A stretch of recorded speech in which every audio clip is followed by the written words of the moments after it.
Use, into, অনটু, আপন, এই তিনটেই প্রিপোজিশন। এই প্রিপোজিশনগুলো এটাই মোশনের ক্ষেত্রে ইউজ হয়। মোশন মানে একটা স্পিড, কী ধরনের গতি সেইটাকেই এখানে ক্লিয়ার করা হবে।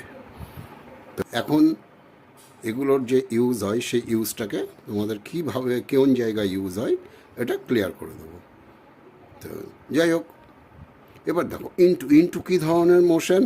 ইনটু হচ্ছে মানে ইনওয়ার্ড। ইনওয়ার্ড বলতে বাইরের থেকে কেউ ভেতরে আসছে, মানে এই রকম ক্ষেত্রে যে মোশনটা কাজ করে, এই যে তার আশাটার মধ্যে একটা মোশন কাজ করছে, সেইটাকে বলা হয় ইনওয়ার্ড মোশন।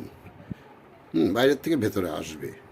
যাই হোক, এখানে এই যে চারখানা যে এক্সাম্পল দেওয়া আছে, এইগুলোকে যখন ফিল আপ করা হবে তখন ক্লিয়ার হয়ে যাবে যে এই জায়গাটা কী হতে পারে। তো কীরকমভাবে এবার দেখো কি লেখা আছে এই জায়গাটা দেখা যাক। The cat sprang dash the table. তাহলে ক্যাট, ক্যাট স্প্র্যাং, স্প্র্যাং মানে জাম্প করা, লাফানো টাইপের, ড্যাশ দ্য টেবিল মানে বিড়াল যখন জাম্প করবে তখন যখন টেবিলের ওপরে আসবে, হয়তো আর একটু ওপরে কোথাও ছিল বা আশেপাশে কোথাও ছিল, এটার থেকে ওটাই জাম্প করে যাবে। এই যে যখন জাম্পটা করবে ওকে কিছুক্ষণ এয়ারে মানে শূন্য স্থানে ওকে থাকতে হয়। তাই এই যে ব্ল্যাঙ্কে কিছুক্ষণ ধরে থাকা এবং এর মধ্যে যে মোশনটা থাকে, তখন আমরা এই যে বলছে কি মোশন ইন দ্য এয়ার, আপন।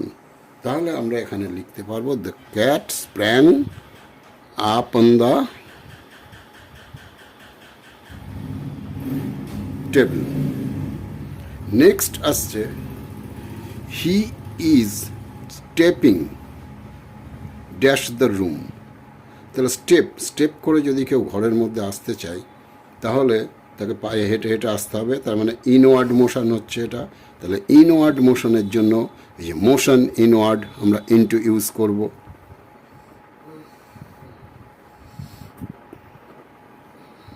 নেক্সট আসছে the cat is climbing dash the roof. তার মানে বিড়ালটা কোনো একটা জায়গা দিয়ে বেয়ে উঠছে, তারপরে ছাদে ঠাদে কোথাও একটা যাবে, এখানে আছে ছাদ, রুফ। তাহলে এটা ক্লাইম্বিং মোশন হচ্ছে, ক্লাইম্বিং মোশনে আমরা অন টু ইউজ করব।